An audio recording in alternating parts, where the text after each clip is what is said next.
the Minnesota Wild podcast, presented by Acrisure.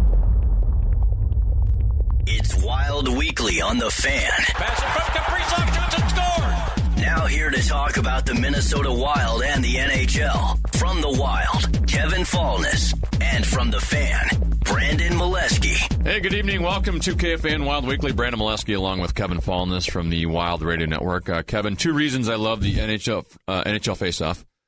I forget what we're calling it now. Four Nations Face-Off. Four Nations Face-Off. One, I haven't had to hear your voice for 2 weeks on the broadcast. I knew a shot was coming. And two, I've always liked international professional hockey the best, right? There's just a different passion they play with, a different pride, but it's also the best players in the world. And, you know, the NHL and all these leagues, frankly, have been trying to figure out what to do during these All-Star weeks, and they're all struggling because guys don't want to get hurt. And, man, the NHL has hit it out of the park with this one because, that USA-Canada game the other night, I don't know if I've ever seen better hockey in terms of just the speed and intensity and the passion they were playing with and the amount of skill that was on the ice. To me, that's as good as it gets. Yeah, the detractors are going to focus on the fact that there were 3 fights in the opening 9 seconds. But that's and could I have done without that? Whatever. You go beyond that hockey game, start to finish, I agree. I happen to be at a bar in Breezy Point surrounded by hockey parents, and maybe that added to the ambiance.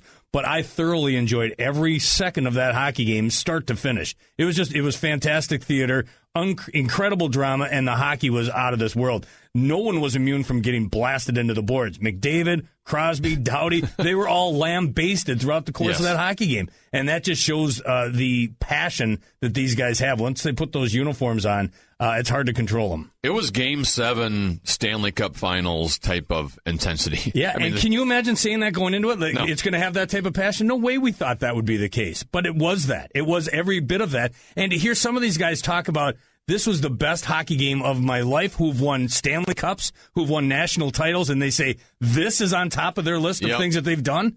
I just can't wait for the 2026 Olympics. Well, I mean, there's been such a lead up to it, right? Because they haven't been playing in the Olympics. So, we haven't seen this group, right? Until you can see small parts of it at World Juniors, certain age groups, but we haven't seen USA's best against Canada's best. And frankly, Kevin, an overall big picture look here at USA hockey, right? Yep.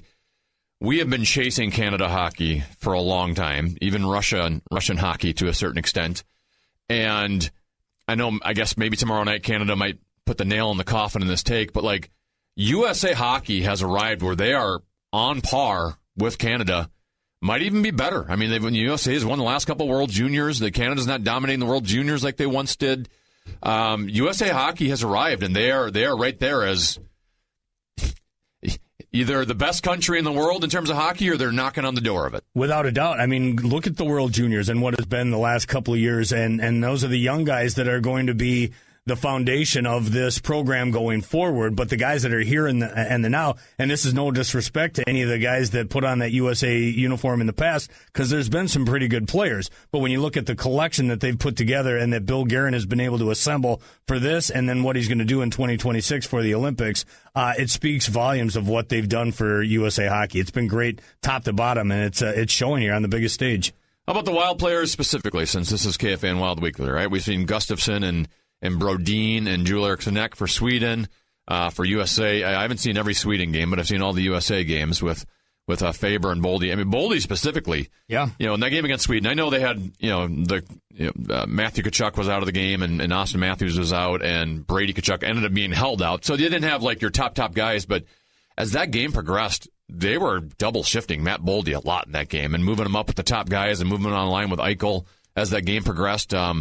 He has not looked out of place here against the world's best. No, and that's fantastic. I mean, I think that's going to pay huge dividends even when they get back from this break and they make their way towards the playoffs. I mean, the Wild have secured nothing at this point. They've put themselves in a good position, but hopefully the intensity of these games will pay dividends for not only the two guys on the USA roster, but Philip Gustafsson played one of the best games I've seen him ever play against Canada. They ended up losing in overtime, but he did a really good job in keeping them in that hockey game.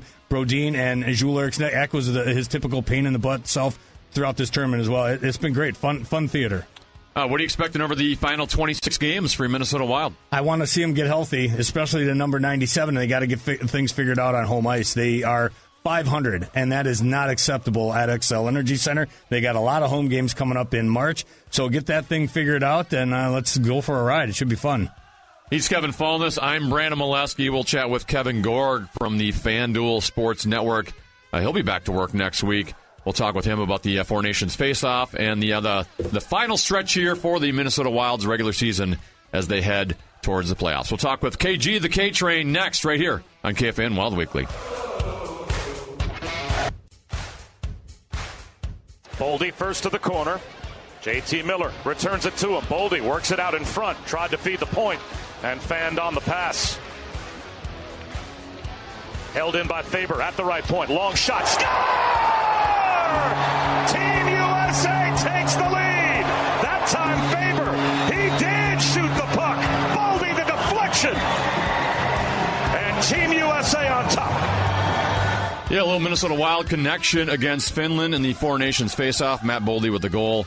Brock Faber with the shot from the point. He gets the assist. Brandon Mileski, Kevin Falness. This is KFAN Wild Weekly. Now joined by Kevin Gorg from FanDuel Sports Network. Hello, Kevin. How are you?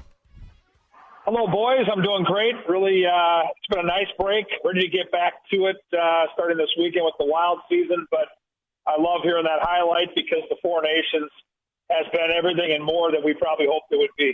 Yeah, so I wanted to ask you just kind of a general question with the Four Nations face-off, right? We saw the USA-Canada game Saturday night with all the fights and got all the social media attention. And, you know, hockey's always been a sport that's very regionalized and kind of has a very loyal following, but hard to kind of get the casual fan to come in. And I think there are many that believe, hey, this is a great moment for us to get more attention outside of just that hockey base. Are you a believer that kind of this Four Nations face-off and that game specifically might draw in some more casual fans, or do you think it's just going to be kind of business as usual? I think the numbers tell the story, Tennessee. I think because of social media, what happened in that game against Canada brought a lot of fresh faces and new eyeballs to our game. And, you know, when you look at the big four sports, hockey's always going to be the fourth. It's kind of the niche of the four, to your point. But on a night like we had Saturday, where there's nothing else going on, they've got center stage. They brought a lot of people to the game. And then the game itself was fantastic. Yeah. So if people were new to it, I think there might have been a hook set a little bit. And I think you'll see more people there. I think the numbers tomorrow night on Thursday when this championship game evolves, we'll tell that story as well. Gorgie, I was excited for this tournament the closer it got, but I never expected it to live up to this type of intensity. This has been wall-to-wall, as much fun as I've watched a professional tournament in a long time. And I know we haven't had best on best in 10 years. Man, if this isn't whetting your appetite for Olympic hockey, I don't know what will. Yeah, this really sets the table for what lies ahead. And I'm with you. I knew it would be intense. I knew it would be good hockey. I didn't think we'd see this type of intensity, this type of bad blood. The fighting is just a small part of the story. These games have had unbelievable pace, and the skill is there, the physical play is there. The hope was it would feel like a Stanley Cup playoff game. Not only has it felt like a Stanley Cup playoff game, but some of these games have felt like a Game 7 deciding game of the Cup final. And I'll use that game on Saturday as my reference point, and I'll promise you'll have that in the title game with Canada and U.S. when they rematch. So, yeah, everything the league could have hoped for and dreamt about is there. The only, trepidation you'll see now are some of these injuries that are popping up, McAvoy being a big one for the red, white, and blue. If any of these teams now have players that miss significant time, I wonder how that will temper things in the future. But for right now, for this event, it has been spectacular. What's your prediction for tomorrow night's game, USA versus Canada in the ship? I think it's going to be a one-goal game. I think you're going to get Canada's absolute very best effort. But I've said it from before the tournament, and I've said it all the way through the tournament. I think Connor Hellebuck is significantly better than Jordan Binnington, and I understand the cup cred that Binnington brings, and he is fully capable of stealing a game, so I don't disrespect him in that arena. But I think Hellebuck is the deciding factor, and what likely will be a one-goal game. I've got the U.S. winning 4-3. I would not be surprised if it came down to the final 5 or 10 minutes. I would not even be surprised if we got some extra time. These teams are so evenly matched. Canada has the high-end talent. You can't top McDavid, McKinnon, and Crosby and Makar. You can't top what they have on the high end of things. The depth is on the side of the U.S. And then, guys, I got to tell you, from a Minnesota Wild perspective, watching Gustafson's first game against Canada, watching the impact that Ek and Brodin have had, and then now these young stars, Brodin and Faber, and how they have played significant minutes and played so well for the U.S., it makes you feel really good about the core of what we've got here with the Minnesota Wild. So I'm really intrigued by how that matchup of Faber and Slavin against some of those top weapons Canada possesses plays out. It's going to be, I think, fascinating and a really cool, game within the game for all of us that live here in Minnesota. Gorgie, I brought this up to Russo over the weekend on Beyond the Pond. How do we go back to normal? Once this tournament is over and they're dropping the puck on the Wild and Red Wings at 11:30 in the morning from Little Caesars Arena, how do we go back to the rigmarole of a regular NHL season after this? I think it's going to take a little time, and it's not just going to be for us, Kev. I think it's going to be for the players specifically that were involved in this, even the coaches like John Hines that were involved in the Four Nations face-off. I think there's going to be a little grace period here where it might be a little sloppy for the first, 2 or 3 games out of the break. But then remember, we're inching close to March. And when you turn the calendar to March and the season ends in mid-April, everything gets magnified. The separation in both the East and the West in terms of the playoff teams that are in and out is extremely tight right now, and there are a bunch of teams still in contention. You've got the trade deadline on March 7th. So I think it'll ramp up real quickly, but I do think between the guys that traveled somewhere warm and the guys that have played in this fantastic tournament, that the first couple games at a break are going to be a bit of a challenge. We're talking with Kevin Gorg from FanDuel Sports Network. Wild are back in action on Saturday at Detroit. That'll be a nationally televised game, but then you'll get Gorg and the rest of the crew back next Tuesday at home against Detroit. Let's talk about the Kirill Kaprizov injury, Kevin. When he had the surgery, it was first announced minimum 4 weeks, but you never know if that means 4 weeks, 6 weeks, 8 weeks, 10 weeks. One, do you have any indication on how long that's going to be? And two, how can this Wild team kind of survive without him? I think they've figured it out, Tennessee, in the time they've been without Kaprizov this year. I point back to the first time that the Wild found out they were going to miss some time with their superstar was down in Dallas, that unbelievable win, that improbable comeback. And these guys have evolved into a team that, yes, they're way better when 97 is out there. I get that. But there are there are ways to play a better game without the puck and defend, and they figured that out. I don't think we're going to see them after just the 4 weeks. I think it's going to be closer to 6 or 7. I would think mid to late March would be the time when you'd start to think about getting Kirill Kaprizov back into practice action and hopefully get some games under his belt before the playoffs. But I think Minnesota right now has put themselves in such a great position going back to that 18-4-4 start, and they're getting good enough production right now out of the Rockies and the Boldies and some of those players that have to pick up the slack in his absence. So, you hope that when he comes back, he's the same Kirill Kaprizov he was in the first couple months of the season.